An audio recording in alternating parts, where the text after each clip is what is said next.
if there was a podcast where one NFL legend talked about football? What about two NFL legends, huh? What about three?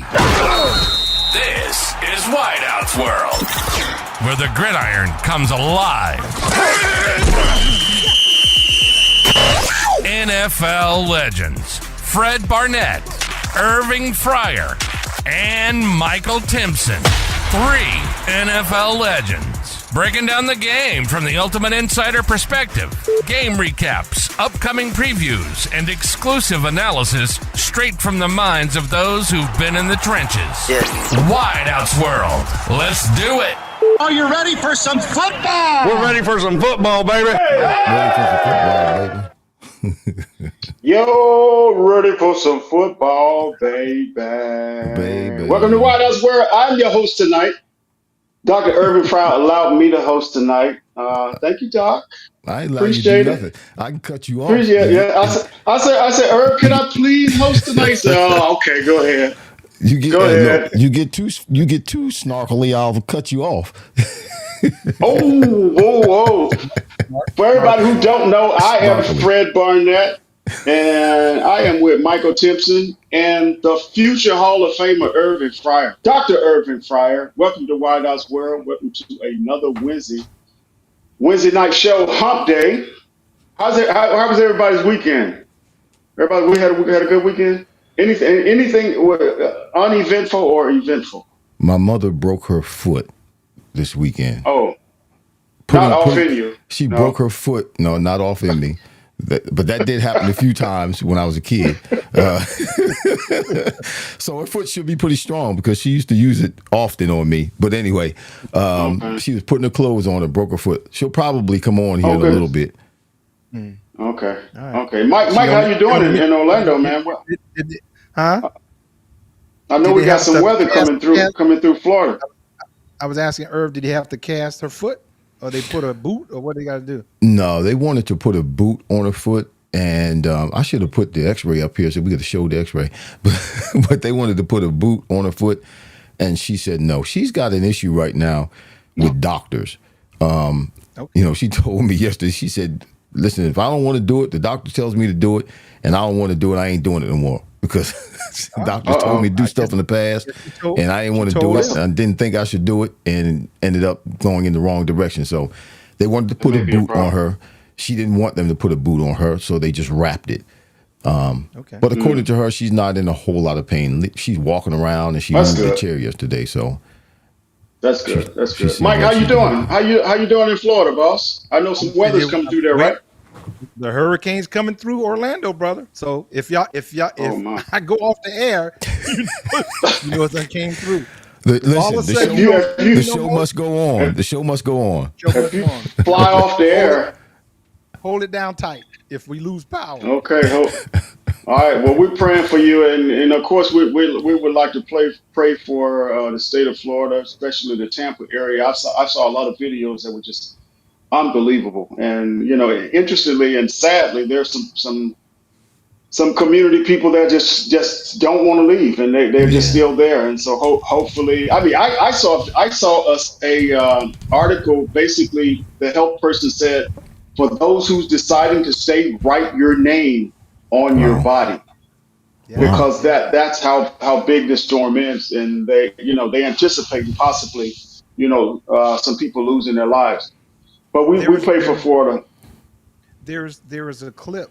There was a guy that's out in the Bay. Now you got to understand how the Bay is. The Bay is like a big cul-de-sac in Tampa, and so if you think about that hurricane getting in there, all it's going to do is just whip up the water around, and that's what that storm surge that they keep talking about will just go all into the city and all that kind of stuff. So here's the thing that's interesting. They had a guy that was on a sailboat, and now you get some people that ain't gonna leave come hell or high water. They say I ain't going nowhere. Now he lives on his sailboat. He told them that he ain't leaving because they told him evacuate. He in the Bay. He said he ain't leaving. He gonna be in the middle of the doggone Gulf somewhere. No. They said what they were going to have to do. They're going to have to go and Baker Act him and take him in handcuffs away because he won't leave to save his life. Yeah. So that's how serious it is. But some people just hunker down. They ain't going nowhere, man. But this hurricane is nothing to play with. No, I'm it's nothing I'm to play with inland. for I'm sure. inland, so I'm not as frightful about it because I'm inland. Now I'll get some rain. We'll Hmm. probably lose power, that type of thing. But people on the water is the one that always gets it the worst. So I'm in the middle. So Cool, cool. All right. Well, we got our usual stuff to talk about. Of course, different people added each week. We got our top five wide receivers. We got the biggest surprise. And we got the Thursday, Sunday, and Monday night games. But there are a couple of things happened this week, guys, and Hmm. it's very interesting. And I know we have some thoughts and perspectives on it. And I think a few weeks ago, I think I sent you guys a videotape of Aaron Rodgers and his coach and their interaction after actually Aaron threw a touchdown pass. Of course, the head coach for the Jets, he got fired this weekend. And well, the other, just yesterday, day before yesterday. And mhm, mhm. we're talking, 5 games in the season. And, Right. I just love to hear your thoughts, Mike, on that firing, and if you think Aaron Rodgers had anything to do with that. You doggone Skippy. Aaron Oh, Rodgers had something to do with it. When you hold it was funny because he was on one of the shows today and said that he doesn't have that kind of power. Yeah, you do. Number one, you yeah, say, I want to bring this coordinator who stinks. You bring him with you. You went and got your receivers. So he pretty much had reign to do whatever he'd like to do. The thing that was yeah. surprising to me is how does the offensive coordinator not get fired before the head coach unless they told the head coach, the owner told the head coach to fire him and he wouldn't, or the fact that Hmm. Rodgers have that kind of clout that he says, well, Hackett ain't going nowhere. The other guy has to go. Hmm. So I'm not Hmm. buying that he doesn't have pull. He has some pull, but I'm just surprised that Hackett needs to go. I'm sorry, Hackett needs to Hmm. go. I think Saleh was a good coach, but if you're letting Rodgers call the shots, because here's the interesting thing. Now I'll let you guys talk. Hmm. The new coach that's coming in, he said, and I think he let the cat out of the bag when he said this. He said that Hmm. he's going to consult with Rodgers about who's going to call the plays. That right there said it for me. That right there. Who's in charge? Ding, Yeah. ding, ding, ding, ding. Irv, give Yeah. me your thoughts, Irv. It was obvious to me even last year. Yeah, I mean, I know Rodgers only played a few plays last year, yeah, but when he came, not only did he bring his people with him, but he brought his offense with him. And the Jets took on Aaron Rodgers' offense, the offense that he had been running, which was a form of the West Coast offense, the offense he had been running in Green Bay. yeah. And for whatever reason, I don't think Hackett should be fired because they weren't running his offense; they were running Aaron's offense. Hmm. And Aaron, for whatever reason, just doesn't look right to me. I mean, the defense is not playing that bad, but Aaron is all over the place with the ball. He just Yeah, looks unhappy while he's playing or when he's playing. In that video that you sent us a couple of weeks ago, he had just thrown a touchdown pass and he comes to the sideline and the head coach tries to give him a high five or a hug actually, and Aaron threw He his wanted to yeah. hug yeah, it out. threw his hands up and stopped it and stifled it, and it looked like there was beef at that time. I'm just surprised that because there is beef, that they would make the decision to fire the head coach this early in the Yeah. season. But you know what? It could be something to spark the team. It could be something, adversity either is going to cause division or it's going to Yeah. provide unity for the team. So hopefully, for the team's sake, it will be something that will bring them together. I don't know if there were other people on the team, players on the team that weren't happy with the head coach or didn't get along with the head coach. But for some reason, at some point, obviously it wasn't at the beginning because Aaron Rodgers came there. He was happy with what was Yeah. going on, happy with what they were offering him. He felt positive about where the team was going, obviously about the head coach. At some point, Hmm. the grapes got sour for whatever reason. We don't know what that is. Aaron Yeah. Rodgers is not admitting that. He's saying to Hmm. people, well, I'm opposed to, the fact that you all are saying I had something to do with him getting fired. Yes, you did, Aaron. You Yeah. had Yeah. something You to do did. with it. Matter of fact, you are the main reason he got fired. You know what's interesting? There's a certain type of person. I think success and even failure bring out certain things in your personality. You know what's interesting? As soon as Aaron Rodgers became a very successful quarterback, his leadership skills changes. He When he got was in arrogant. Green Bay, He got arrogant. when he was fighting and building up his numbers, he was a totally different player. As soon as he became very successful, he became this star, he became this icon, he turned into a whole different person. Now, if you sign with the Jets, you go in, just your second game last year, he got hurt. First game. He's out. 4 plays. First game, he got hurt. He's out. Okay. Your next season, of course, everybody's enthusiastic about at the beginning of the season. Your next season, you have voluntary camp. Guess who doesn't show up? Your leader. He doesn't show up. I'm sorry. You have mandatory camp. Let me tell you. You have mandatory, meaning that you have to be there. Guess who doesn't show up? Your superstar. And I think he, in my opinion, really hasn't proven himself to be a Tom Brady, to be a Peyton Manning, that type of guy, because those guys would have shown up, in my opinion. And not only will they show up, I think even if there was a problem within the organization or within the coaching staff or some miscommunication, you wouldn't see that. I think we mentioned this, I think last year when A.J. Brown got into it with Hurts on the sideline. I said, let's keep the meetings in the boardroom. So for me to see Aaron Rodgers react to his coach during a game like that, it lets me know that the guy's, in my opinion, arrogant, and I don't think he's a leader. And I got buddies, a lot of buddies who have some not so good opinions about it. It's good to see him, doing well when he does well, of course. But as you said, Irving, he does look like he's just kind of, just out there winging it at times. Right. Yeah, he's throwing the ball. As you mentioned, it's his offense. So what's the problem? Right. And I got one of his wide receivers in my top 5. But I think it's very interesting to see all this unfolds. In my opinion, I don't think the Jets, start to climb after this. Either they stay stagnant or they just start to fall off. It's interesting, guys. Aaron Rodgers may have planned or foresaw that whole interaction on the field with the coach after he threw a touchdown pass, because he could have walked off the field anywhere. He didn't have to walk off the field right next to the coach. Walk right at it. He walked right where the coach was. Right at it. He probably maybe be thinking that the coach was going to give him a high five or something like that. Not necessarily a hug, but he was going to ignore the coach.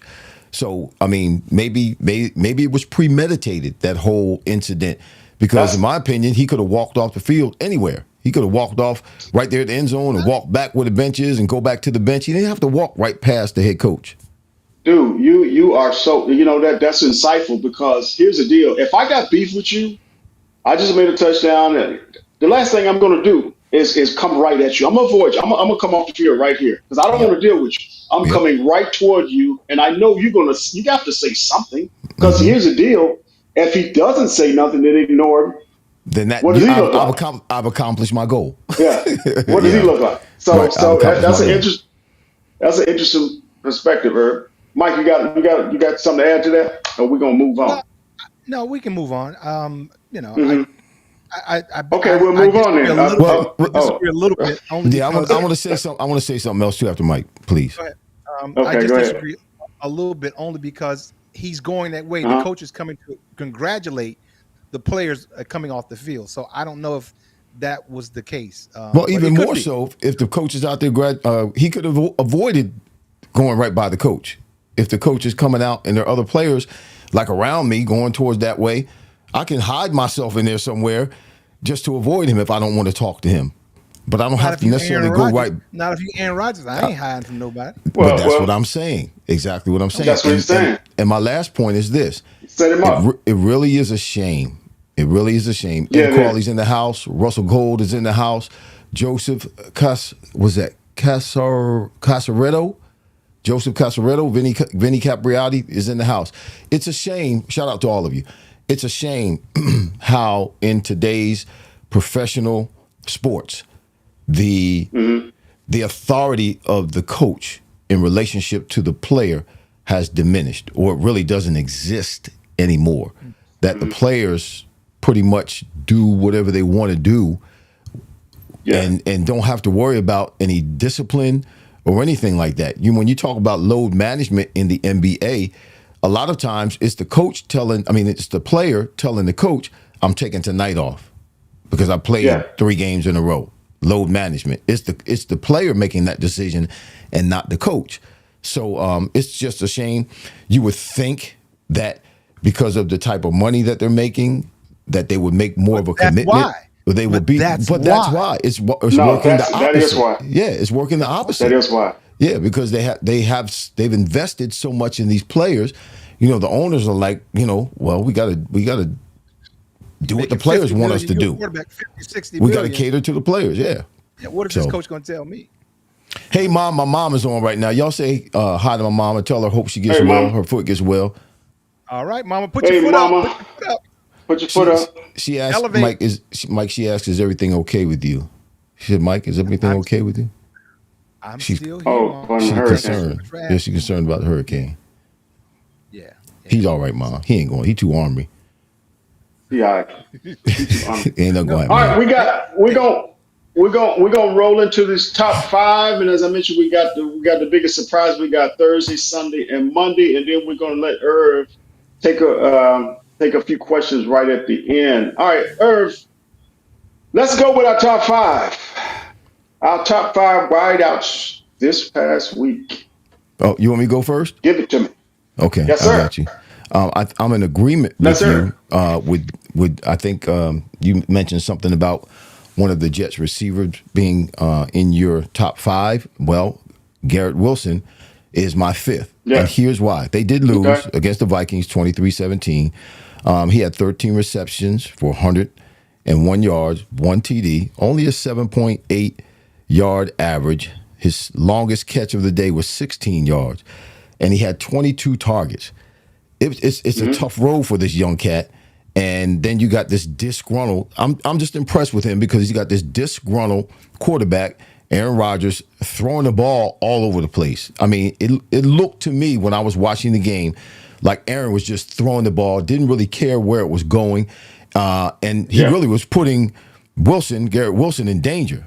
The Jets fell behind 17-0, which caused Wilson he had 22 targets out of the team's 51 targets.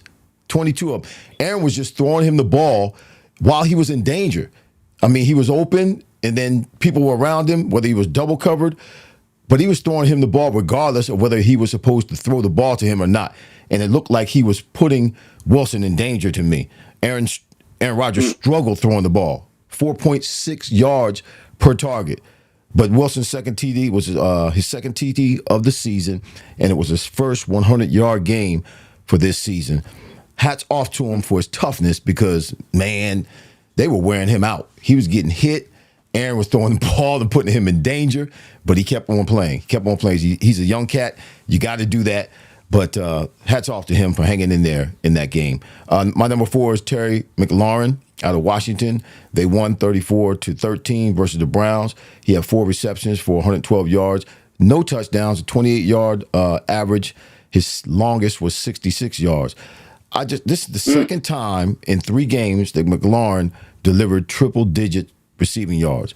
He's clicking.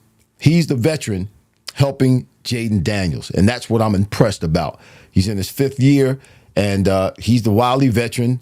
He's experienced, and he's not shying away from putting himself out there and making sure he gives his best effort to make sure the rookie quarterback is successful. He's on pace for his 5th straight 1,000-yard season. So hats off to Terry McLaurin.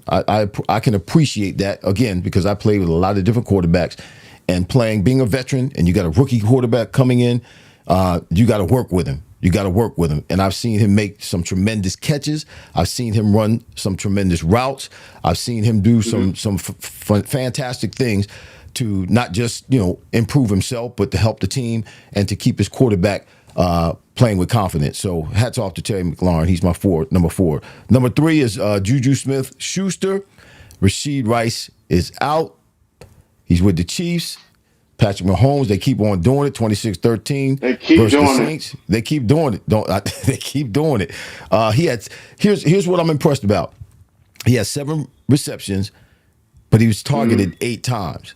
That means there's no wasted plays on him. 130 yards, no touchdowns, 18.6 average, 50-yard long one.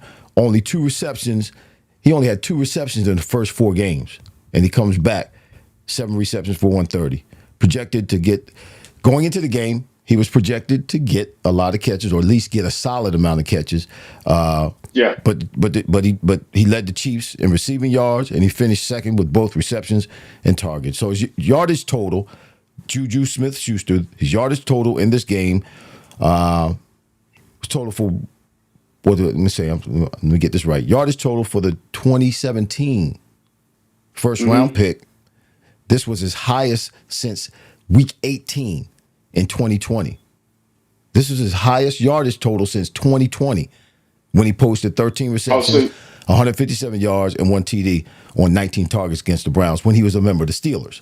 He's with the Steelers in 2020, yeah. Okay. So he has a good rapport with Patrick Mahomes during his first tenure. He was with the Chiefs before. And when he was with the Chiefs before, he had 78 receptions in 2022 for 933 yards and 3 touchdowns. So that's staying power. I like that. Drake London's my number 2, Falcons. They won 36-30 versus Tampa Bay. He had 12 receptions on 13 targets, which, again, no wasted plays. 154 yards, 1 TD. His long was 31 yards. Nothing wasted. He actually was targeted less than Darnell Mooney? Yeah, he was targeted less than Darnell Mooney, but had more reception yards, more catches, better average. Mooney was targeted 16 times. That's 7 wasted targets. That's 7 wasted plays. He caught 9 receptions. Mooney did. This is 3rd year wideout. He capped off with the opening drive with an 18-yard catch for a touchdown. 3 TDs in the last 4 games. So look for him to continue this kind of play, because guess who they play next? They play the Panthers. Jamar Chase, number 1, Bengals. I'm sure he's probably, both of you, is number 1. They won 41-38 over the Rams, 10 receptions, 193 yards. Anytime you get 193 yards, you're balling. Anything over 150, you're balling, extra balling. 2 TDs, 70-yard long, 19.3-yard average. That's his best single game performance since last season, week 5, versus the Cardinals, which was 15 receptions, 192 yards with 3 TDs. He's gotten the groove, y'all. After getting a sluggish start, he's found his groove. 19 receptions, 25 targets, 396 yards this year so far, 5 touchdowns over the past 3 games. Yeah, most likely he's going to slow down with the Bengals defense. Well, he won't slow down because the Bengals defense is not very good, so they're going to have to keep slinging it, and he's going to keep catching balls, catching touchdowns. Burrow's going to have to keep throwing to him to keep them in games. That's my number 1, Jamar Chase. All right, Mike. You know what? Let me breeze through mine, Mike, because I know you got some dialogue with yours. You and Irv be having that good dialogue. Y'all more informed than I am. You can't just say it, man. You got to give a reason why. Oh, okay. I didn't know, Irv. All right, Dr. Irv. You got to say why. All right, number 5. Hey, Irv, I'm just kidding with you. Come on. Number 5 for me was Slayton. I like Slayton from the Giants. You know what? Yeah. Mr. Jones pulled off a miracle and threw 2 touchdowns for the Giants. I was like, hallelujah. Boy, the Lord had his hand on Daniel Jones this weekend. Slayton had 8 catches for 122 yards. Of course, a win over Seattle. I was kind of shocked about that. And he also had a touchdown. Ayuk, I got at number 4, 8 catches, 147 yards, no touchdown. But a loss to Arizona, 1 point. Murray had to do it. Had to do him in. Doc, I'm with you with Drake London. I got him at 12 catches, of course, 154 yards with their win against Tampa Bay, which was also, I think we all missed that game. And I know, Mike, we got to go over our hits and misses. Yeah. I think we all missed that one. We all missed that one. Garrett Garrett Wilson, I know. Garrett Wilson, I digress. Garrett Wilson, 13 catches, as you mentioned, Irv, man, when somebody's catching 13 passes, you're working.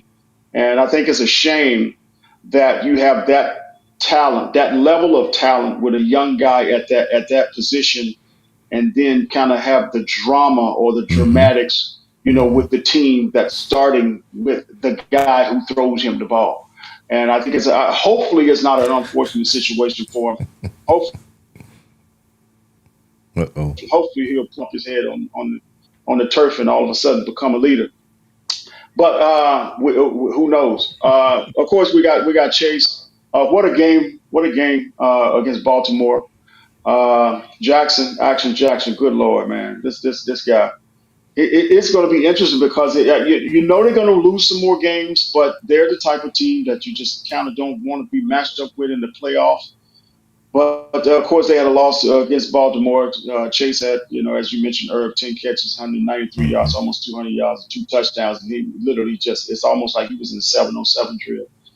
And it's great to see, as a former wide receiver, we all tired. I don't know about you guys, but it's great to see those guys really just kind of take command and kind Mm-hmm. of do their thing. And you can tell they really know what they're doing. And I know the fans are probably saying, well, of course, everybody knows what they're doing. I'm going to tell you something. There's an IQ level of this game and really understanding how to do what you do, especially a wide receiver. That's a lot. It's a lot of positions where you have to have a level of IQ as well. Knowing what to do, able to do what you know, and able to execute what you do, what you know and understand. But it's great to see guys like that just take off, and hopefully they'll stay healthy. And they were supposed to, of course, be vying for the AFC, but Mm-hmm. I don't know at this point. They can't But stop we'll see. anybody. I They know can't. They can't stop. they cannot. Mm-mm. Mike, Hey, what we Mike. got? Oh, you heard? Mike. You need to shout out somebody. Yeah, Mike. Before you go, a good Yes, friend sir. of ours is on right now, and he says, "I'm just gonna give you a hint." He says the next show, let's do D line. We both know him from back. There's a lot of D linemen we know. Now, what is there a trigger word there? No, it's not D line. Brent Williams. Brent Williams is in the house. So how would he know? I know thought you. Brent. See, I knew you were going to say Oh, Brent. I knew all you had to I do didn't say think about Brent, but I'm Yeah. like, we so know a why lot did of you D say linemen. it, Mike? because we were both familiar with Brent. We really didn't like talk with other D linemen like But that's true. together. My bad. We had a That's true. relationship with Brent. Yeah. That's true. My bad. Okay. What's up, Brent? My All right, bad. let's We're not- let's we're move not on. doing D-line, Brent. Y'all can call Brent after the show. All right, Mike. This is Wide House World. Here This we go. ain't D line down the road. No, we ain't doing that. This is Wide House World. What's up, Brent? Mike, give me that top five, boss. Okay, I just want to shout out Brent, man. Relax. I know you driving the car. Hold Give me on. that. Okay. Give me that All top right, five. Here's my top I ain't five. trying to manipulate you. All right, number Boy. 5. Jacksonville rookie, Brian Thomas. I like this rookie. He had 5 receptions for 122 yards. He is the thing that's going to help Jacksonville. I don't know necessarily this year, but he's a good addition. Number 4, Juju Smith-Schuster. He is the missing link. I'm glad they got him involved. Right. Him paired with the rookie. What's the kid's name? The rookie number 1. I can't think of his name. Oh, the fast guy. Yes. Waver. Yes, sir. Worthy. Yes, sir. Worthy. And Yes, sir. so I said pairing Worthy. with him, and Xavier. here's the thing. We talked about Kansas City. They find a way. I Yep. mean, you kind of put Juju Smith-Schuster out to pasture because when Rice was there, you didn't hear from Right. Juju. Right. They find a way to win. Right. Number 3, Darnell Mooney from Atlanta, 9 receptions, 105 yards. And number 3 is his teammate, Drake London. If you're going to throw for 500 yards, somebody's doing something. It just so happened in that game, Atlanta had 2 guys balling over 100 yards. So they're my number 3 and number 2. And like you guys had mentioned, Jamar Chase, you can't knock him 193 yards. Here's the problem, though. They are still losing. Right, because they gotta go can't find stop a running anybody. back. They Oh can't. my They can't God. stop anybody. They can't stop anybody, They can't. and they need a running back. They need Right. a running back because they're going to run up against somebody that's going to shut that down. But hats off to him. That's my number one, Jamar Chase. But the problem with Jamar them, Chase. with Cincinnati, Mike, is they're getting behind. They get behind early, and so they got to throw the ball anyway. Yeah. Well, All they need right. a little help. Let's move on to our biggest surprise, good or bad. Boy, wait till y'all hear mine. We may have, one of us may have the same one. Mike, we're gonna pass it back to you. This is a good one. That's a good one. This is a good one. Yes, Okay. sir. Here is my surprise. They lost their leading receiver this week. Who was that? The Houston Texans. Lost. I almost said Oilers. Nico. So here is my surprise. Where is Stephon Diggs? That's my surprise because I'm expecting him to have a big game. They lost Nico Collins at the latter part of the first quarter. And Stephon wound up with 6 receptions for just 82 yards. He was targeted 8 times. I'm expecting him to show up and show out. No. Well, he hasn't been doing much. Not. He hasn't been doing much anyway. I agree. But this gave him the stage that he so desires. And I was surprised. I was really surprised. Hold on, Fred, 1 second. I was really surprised because now they had to win that game in the last few seconds. The quarterback threw for 331 yards. Where was Stephon Diggs? Now, to that point, prior weeks, targets. Jacksonville, 5 catches. He had 9 targets for 69 yards. Minnesota, 10 catches for only 94 yards the week before with 12 targets. And then Chicago, 4 catches for 37 yards, 6 targets. Here's my surprise. Has he lost the big play capability? Where is he? I mean, because those stats and what he did the other day, I don't see it. So that was my surprise. Is Stephon Diggs was AWOL in that game where he. He didn't just get old all of a sudden. I just think maybe some of it may be. Obviously, you got Nico Collins on the other side who's balling. So that's some of his issue in terms of his lack of productivity or the minimal productivity from him as compared to what he was doing in Buffalo. But I think maybe he's struggling with the offense a little bit. Maybe because he has not been the go-to guy. Nico Collins has. Yes. And then Nico and the game plan was for Nico Collins to be the go-to guy in that game. And then it shifted in that game. I would look for Diggs to actually step it up this week. Nico's going to be down for a little while. Let's see if Diggs steps it up this week when they have a chance to game plan him in. And they're playing the Patriots. You know what's interesting, guys, of course, and I think we know this perspective better than a lot because I know we've been in those meeting rooms and we've been on the field, and now we're able to, of course, be off the field and see things kind of happening around us. But we know that there are things going on in the meeting room that you really don't know about. Here's what I question about Diggs. I'm wondering if they would even put him in that role. And this may be a question that's probably easy to answer. Once Collins went down, I'm wondering if they have a role for him to put him in Nico's place. Because, I mean, you got your ice cream, I do analogy. You got your ice cream and you got your whipped cream. And they're not the same thing. Here he goes with the illustration. And the whipped cream can't be the ice cream, and the ice cream can't be the whipped cream.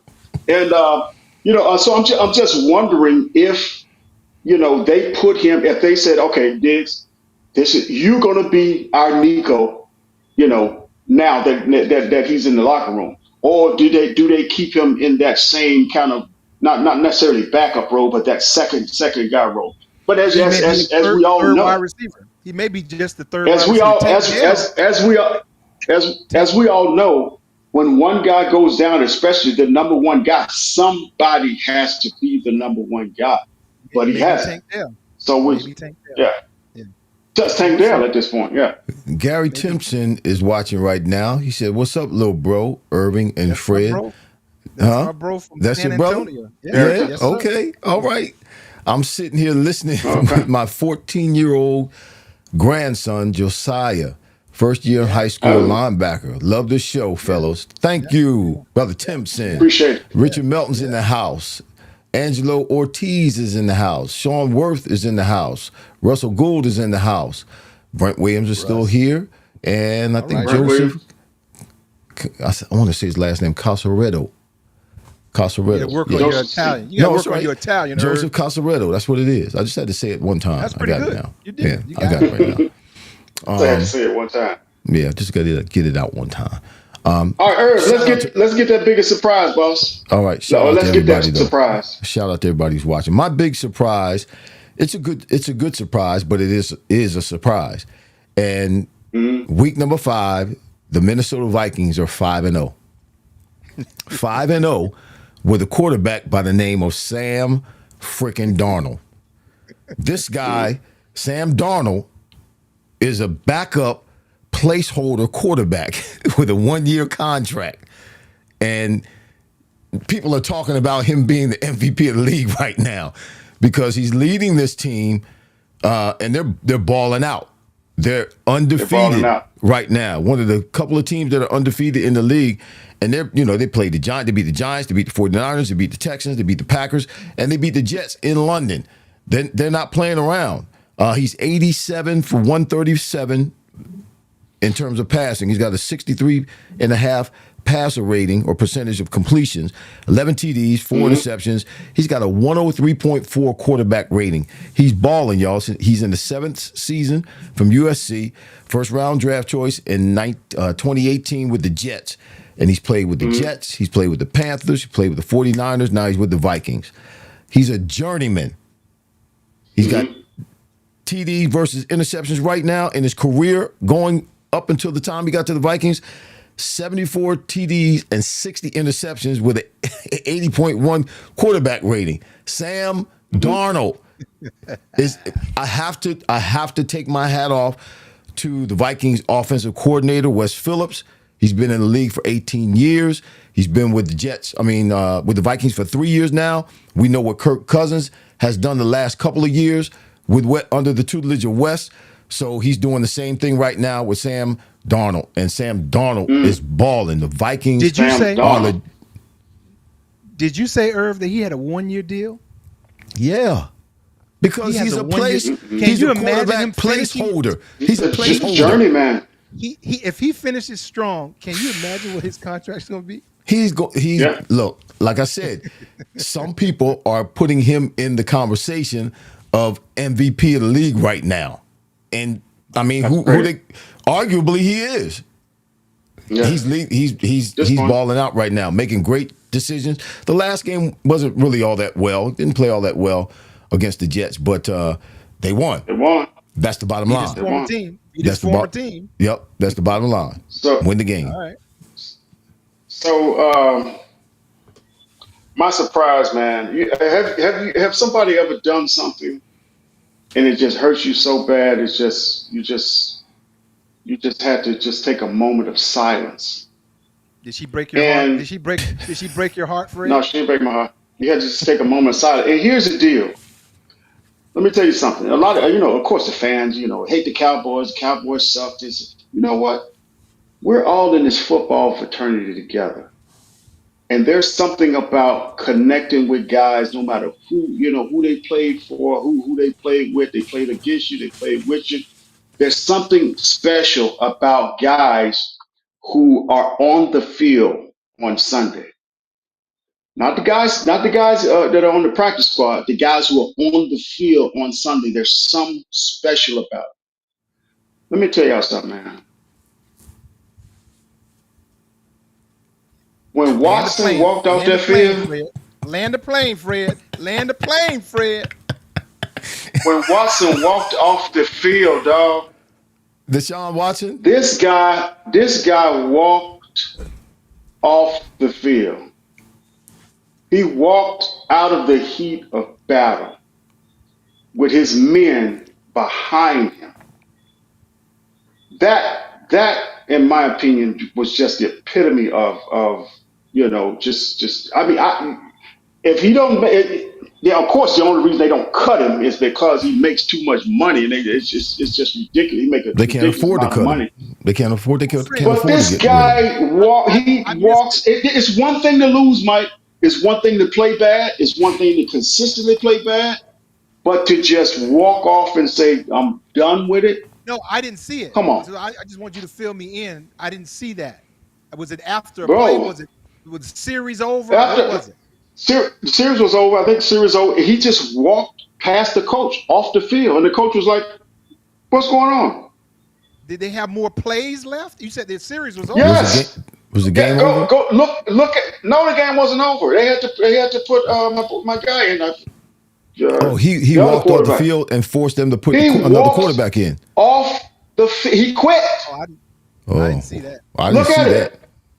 Okay. Wow. He quit. And here's a guy. You know what his quarterback rating was? You sure the coach didn't take him out? No. Because he's not been playing well. Look at He it. has not been playing Look well. at it. His quarterback rating was 24. 8.5. Pitiful. 15? 8.5. 8.5 We quarterback can go out rating. there right now and do 8.5 ourselves. 8.5. He was I think- 15 I for think he was Joseph- 15 for 28. Joseph 15 Casaretto, for I 20. think, put the link in the chat. So, Mike, if you're looking at your phone, you can pull it up on your chat and look at it. He was 15 for 28, 125 yards. He, of course, had a touchdown. He's 8.5 quarterback rating. The game before that, he's 40.3 quarterback rating. The game before that, 25.7. Game before that, 29. The first game against Dallas, 8.3. Well, you Quarterback remember, Fred, remember, Fred, our first week, he was my surprise, bad surprise. Because since he's been, I had him as my bad surprise because since he's been with the Cleveland Browns, he has been on a decline every year. His play has descended, has decreased, has gotten worse, has gone downhill every year since he's been since he signed that contract and I believe some of it has to do with his off the field issues or stuff. challenges, you know. I'll tell you what. But man, he just all of a sudden when he got to Cleveland, he just stopped playing good. He stopped playing like he was playing before he got there. He's not running the ball well. He's not throwing the ball well. It's just been bad. And Cleveland, I mean, that whole contract and that whole trade and all is going to go down as the worst contract, the worst trade. Because he's got $230 million. All of it's guaranteed. That's going to go down as the worst it's the worst trade, worst contract in the history of the NFL because he is not producing not nearly at the level that he needs to be. He's not even producing at the level of a backup quarterback. And I'll tell you, of course, go ahead, Mike. You know what? I wouldn't be mad at them if they just cut their losses and just pay him to go somewhere else. Just go somewhere else. Yeah, Mike, but it's going to be like... Wait a minute, but you got to get that culture, that cancer out of your locker room, out of your building. Yeah. Because as long as he stays there, that's what's happening. And you need to get that out. Well, they probably could do that, but then it would be years before they'd be able to bounce back in terms of money and getting players, quality players. Well, I mean, yeah, you might have to bite the bullet. It's going to happen anyway. It's going to happen anyway.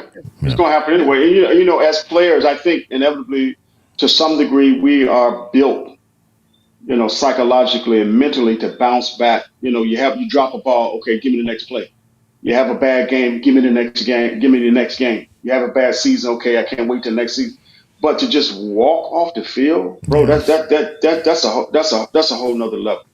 It's an absolute. It's just a whole nother level. You can't keep putting him out there. Nobody's going to rally behind him. You can't keep putting. No, Jameis. At this point, there's no way. Winston would have to. Jameis Winston. He's our guy right now. He'll be the guy. Well, the thing about he'll have to be the guy. Here's the thing about it now, like Mike said. You know, prior to him walking off the field, as you said, Fred, guys probably, you know, they probably were trying to support him. regardless of what was going on off the field. But because he was Of on course. the field trying to play, his players were, or his fellow teammates were supporting him. But yeah, now you walk off the field and you turn your back on your teammates and you let them down. Now it's gotten personal with his teammates. Yeah. So Yeah. that just adds fuel to the fire, given the fact that Exactly. he's not been playing well and he's making all that money. And now you got all these issues. And now you're turning your back on the people that are supporting you, who are on the field Of fighting with you and fighting for you. Yeah, he's shooting himself in the foot. Yeah. All right, Mike. You know what, Mike? We're going to go over our hits and misses right after we do our Thursday, Sunday, and Monday. And let's spell it out here. We got Seattle 49ers Thursday, Cincinnati at the Giants, Cincinnati, New York. The Giants on Sunday night. Monday night, we got the Bills and the Jets. I will go first. I think Seattle beats the 49ers. It's just the 49ers are just not the 49ers. They're not your team this year, Mike, so you got to get another team. Cincinnati, Cincinnati. I think they'll be able to stop the Giants. They got a guy by the name of Daniel Jones. They Daniel can't Boone. stop Daniel Jones. nobody. They go. Hey, if they don't stop Daniel Boone, I don't know who they're gonna Daniel stop. Boone. Who are you picking? Who are you picking, Fred? I'm picking Cincinnati. Okay. Write it down, Cincinnati. And the Bills, of course, with all the stuff that's going on with the Jets right now, the Jets are flying very, very low. I hope Garrett Wilson continues to have a great season. But with everything going on, I just don't see them getting past the Bills. I think the Bills coming off a loss, if I'm not mistaken. They're going to take the Jets out.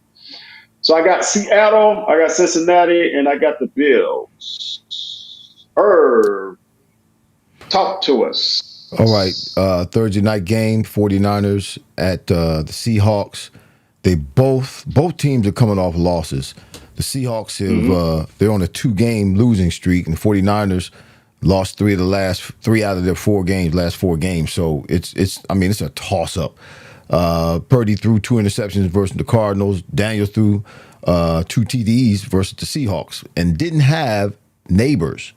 Neighbors not playing. He might be back. Seattle was bad versus the pass. They're bad versus the run. And Ayuk woke up last week, y'all. He woke up versus the Cardinals. So, and Kittle caught a few balls, and Bosa is always an issue. Geno did throw for 280 plus yards, and he's done that 4 straight games. So that's a question. But I got to go with the 49ers. I'm going with the 49ers. Okay. Not because they're Mike's team, but I feel like the 49ers are going to take this one, because Seahawks are the Bengals, Sunday Night Football, Bengals versus the Giants. They're at New York. Daniel Jones, I know we give Daniel Jones a hard time, and he does, he warrants it. He does. He's Daniel not gives himself a hard time. Yeah, He in this last game against Seattle, he threw for 257 yards, 2 TDs, 109.6 passer rating versus Seattle, and he's had 3 games like that this year. You gonna so pick far. Jones? You say it. Go ahead Let and me say say it. Let me say it. the Bengals defense gave up Lamar Jackson 348 yards and 4 TDs. Yeah, that's Lamar Jackson. Go ahead. Yes, that's Lamar Jackson.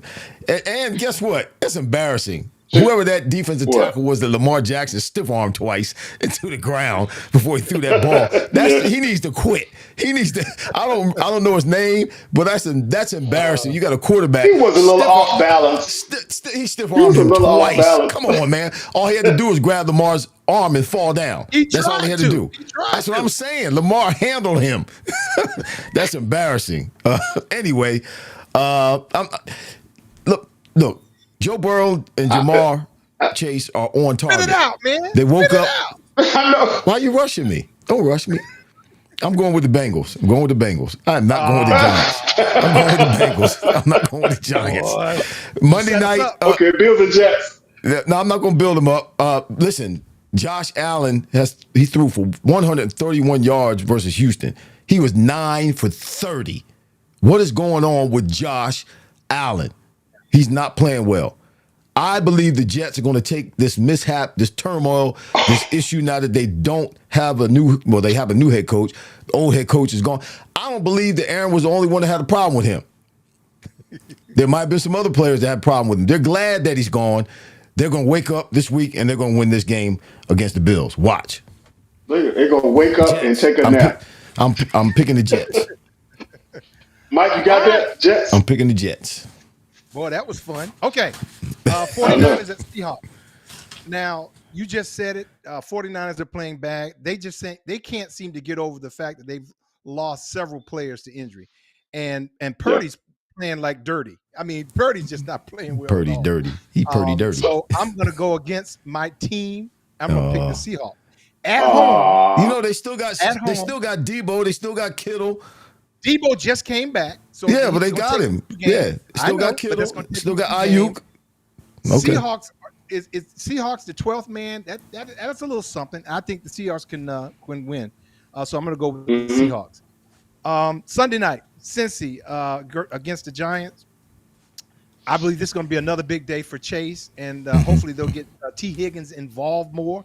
And they need to find their running game. I went back to that again. They need to find their running game. I just think that'll help things because their defense, like you said, they're not playing well because they're on the doggone field too long. Can't stop. And so they need to find a running game to keep the ball a little longer. So I'm going with Cincy. I'm going with Cincy on that one against the Giants.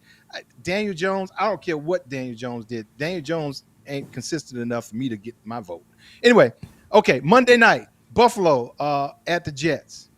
I agree with you, Irv. I agree with you that I believe that they're going to rally the troops. Right now, I believe that Aaron Rodgers is calling all his teammates and saying, hey, guys, let's get this stuff together. I believe the fact they're going to throw everything out there. They have nothing else. Why not? And, got a new coach. They're going to, everything, the season's at risk. We're going to throw everything out there. And if not, they're going to have mud on their face. And I just think there's enough pride in that locker room that they're going to rally around the change, and they're going to beat the Buffalo Bills. And Buffalo's not playing well. Like you said, I don't know what's wrong with Josh, but I'm going to go with the Jets. All right, Mike, let's what are the records right now? Our hits and misses. What we got? Okay, last week, boy, it was rough. Last week, New Orleans versus Kansas City. I picked Kansas City because I told you guys, I said Kansas City is hard to lose at home. Both of you guys picked New Orleans, and you got a dub right there. Okay. I'm bad. I'm behind. I'm last place right now. Fred, you picked the Cowboys to win and over the Steelers. Irv and I picked the Steelers, and you picked the Cowboys, and we thought you was nuts. And you got a W with that one. The last game – we both Atlanta and Green Bay. Not Green Bay. Atlanta and the Bucks and the Falcons. We all had an 0 for Bucks.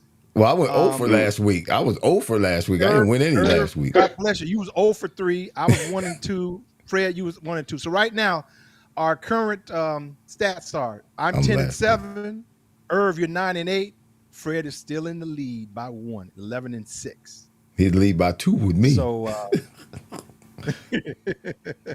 So, yeah, these picks mean something this week, so we got to come around. Yep. We're only 5 games and 6 weeks into the season now, so don't get too cocky there, Fred. I ain't gonna get cocky. I tell you what I won't be doing. I won't be betting that the Eagles gonna win against nobody. Oh, wow. If they don't win this week against Cleveland. Irv. Well, I mean, it's a catch-22 game. Cleveland has nothing to lose. They probably going to throw everything in the kitchen sink. They're going to be doing the reverses and trick plays and all blitzing and doing all kinds of crazy stuff. Let me ask this question real quick. And I know, Mike, you're not an Eagle fan, but, Irv and I, we watch it. If the Eagles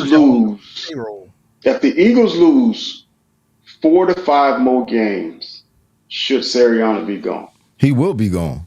They will fire him. If they lose 4 or 5 more games, they'll fire him. He'll be the next coach fired during the 2024 season. I'm writing it down because here's the thing you just mentioned. I think the fact that Saleh got fired this early, now this owner, he's emboldened all the other owners because nobody wanted makes him it first. makes it comfortable. Makes it They're gonna comfortable. start giving pink slips. They're gonna be handing out pink slips. Setting the tone. Setting the tone. And Sirianni is, they're playing for his job this year. Yes. If they're not successful, look, if they don't make it to the playoffs, Sirianni's gone. If they don't have a winning season, Sirianni's gone. If they don't get it together and have some measure of success this year, and I would think it's got to be a high level of success in order for him to keep his job. Yeah, he has to go to the playoff and probably win a playoff game. Everybody talking about bringing Belichick here.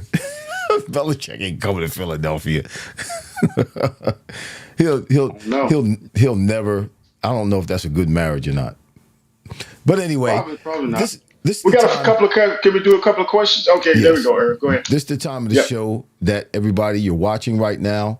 I don't know if you have a question. If you do have a question for us, please write a capital Q, semicolon, and write your question. And we'll take a couple of questions and hopefully be able to answer them with some measure of significance or satisfaction on your behalf. we don't know everything, but we know a lot. So, was it Joseph Casaretto said, I hope Allen isn't, this is Josh Allen, I hope Josh Allen isn't hiding his rung bell. CTE is no joke. Where's Richard Melton? Yeah, Richard Melton said, put our money on what, Richard Melton? I bet you picked the Bills this week. Richard said, I bet you picked the Bills this week. No, I didn't pick the Bills this week. We didn't pick the Bills this week. Who picked the Bills this week? Did somebody pick the Bills? I did. You did? Okay. Fred picked the Bills, Richard, not me. Not I. Oh, that's right. Yeah. Yeah, not I. So if you have a question, anybody who's watching right now, he said, come on, man, Jets playing like pure trash. That's all right. They got a reason. Buffalo ain't. Who? So if you have a question, again, if you have a question, just throw the question. I know it takes a second. We'll wait just a couple of seconds, but there's always a delay from when you actually type it and send it to when we see it. Tell Mike we just had our first power flicker. It's coming. That's gold. Gold. Yeah, Mr. Gold, Russell Gold. He said we just had the first power flicker. We better hurry up. Power flicker. It's coming. Well, we on time. Look, Mike might go out before the show goes out, but at least we're done. We don't need him no more right now. Yep, Hurricane Milton coming through. Flicker. Okay. Man, yeah. God bless all you. Is Aaron Rodgers past his prime? Kenneth Winston wants to know, is Aaron Rodgers past his prime? Isn't Aaron 40 years old? I don't think he's past his prime. You look at some of those games. He played well. He had a bad game. He got some other stuff going on, and that's part of why I think what led to the firing, because he also said that the owner called him on Monday and talked to him. The owner called him, and he says that the owner just said, well, he was just checking on him to see how his ankle was doing. They ain't what the owner said. Whatever.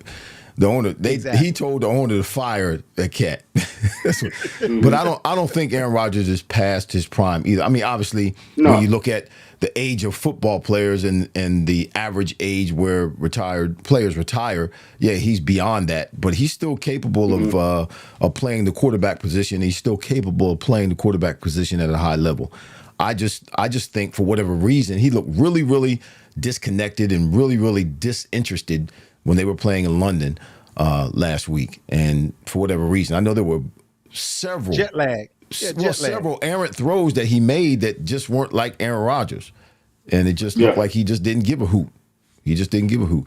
Kenneth Winston wants to know, Joseph Casaretto wants to know Davante Adams. Who will get him? You know, I hope Kansas City don't get it. I hope Kansas City gets him, but that's who I want to get into. I don't think that they're gonna. I hope he goes to Kansas City. Well, I mean, the Giants traded or allowed the Eagles to. Yeah, they traded for Saquon Barkley in the same division. That don't mean that was smart. I didn't say it was smart, but I'm just saying it does happen. I went from New England to Miami, same division. I hope the Chiefs get him. Oh well, they will three-peat. Because you know why? They will three-peat. Fred, I I hope Devontae wants a ring more than he wants to hang out with doggone Aaron Rodgers. And the best. I don't think he'll go to the Jets. I don't think he'll go to the Jets. No, he wouldn't go to the Jets. Not now. With all, listen to this. This is Richard Melton. Oh my goodness. Uh oh. Richard, I'm gonna get you, man. He being smart. He says, "Does your picks does your picks record reflect your analysis?" I digress. You should have said, "Does your picks record reflect your ability to analyze?" Oh, see, Herb, there you go. Herb, let that man say it the way you want to say it. Oh, okay, Richard. That's one for you. Yeah, all right. Hey, Richard. We'll Richard. take that one. What can I say, Richard? Tell him Buffalo better win, or we're gonna get him next week. Yeah. Buffalo better win. I picked Buffalo. If Buffalo doesn't win this week, Richard, you don't not show up next week. Make sure you come on. Don't try to hide. Don't be running. When they win, you show up. When they lose, don't be trying to hide. Kenneth Winston says Deshaun Watson needs to go to the Titans. Kenneth Winston says Deshaun Watson needs to go to the Titans. Why? Why? Why does he need to go to the Titans? He needs to start playing better. He needs to start playing better is what he needs to do. He just ain't no massage parlors in Tennessee. He just settled another civil case against him for sexual harassment. He just settled another one with another young lady. He's got that stuff. All right, we're gonna end it. We're gonna end that thing right now. Listen, guys, everybody, thank you for joining us. Thank you for joining Wideout's World. I am your host, Fred Barnett. We had a pretty good time tonight. I enjoyed. Can I shout everybody out? Tonight. Can I shout? Yeah, shout them out. Shout them out. Yeah, Kenneth Winston, Richard Melton, Joseph Casaretto, Richard Gould, Billy Bell's in the house. Russell Billy Gould, Bell. not Richard. Was it Russell Gould? Did I say Billy? I'm looking at Billy's name. Billy Bell, Russell Gould. Did I say Russell Gould? You said Richard. No. Did I say Richard Gould? I said Richard's name was right next to him. I'm sorry, Russell. Russell Gould, Billy Bell, Gary Timpson, Angelo Ortiz, Sean Worth, Brent Williams, Joseph Casaretto. I said that. My mama's in the house. Vinny Capriati, Ed Crawley, Russell Gould again. Shout out to everybody. Thanks for being with us. Listen, do not forget to, if you're watching on Facebook, do not forget to go to YouTube. Search for Wideout's World and subscribe to Wideout's World so you can watch us on YouTube. Hit the notifications button, hit the like button, hit the share button. Share this with your friends, share this with your loved ones, share this with your coworkers, share this with the people you go to church with. Hallelujah. Yeah. Hallelujah. Go ahead, Fred. All I'm right. sorry. That's that. No, you got it. You had me. I was almost speaking in tongues there. LaCarroll Hill just came on. LaCarroll Hill Jr. Awesome, brother. LaCarroll Hill. Mm-hmm. All right, everybody. Thanks for joining us. Hey, the route is not over. We will be back next week. I'm your host, Fred Barnett, Michael Timpson, and the future Hall of Famer, Irving Fryar. We will see you next week. God bless. Wow. God bless you. We'll see you next week. Play the outro. It won't play. Cue the outro. I'm trying to. It won't play. Supposed to have. It's you stuck. Have your, you got to sing it. It's stuck. I'm not playing. This has been Wideout's World. Touchdown. Not one, not two, but three NFL legends. Fred Barnett, Irving Fryar, and Michael Timpson. Are you freaking kidding me? If it's football talk you're looking for, I think we've got you covered. We hope you enjoyed the show. If you did, make sure to like, rate, and review. We'll be back soon. But in the meantime, find us on YouTube at Wideout's World. See you next time. Let's go! Let's go! Go!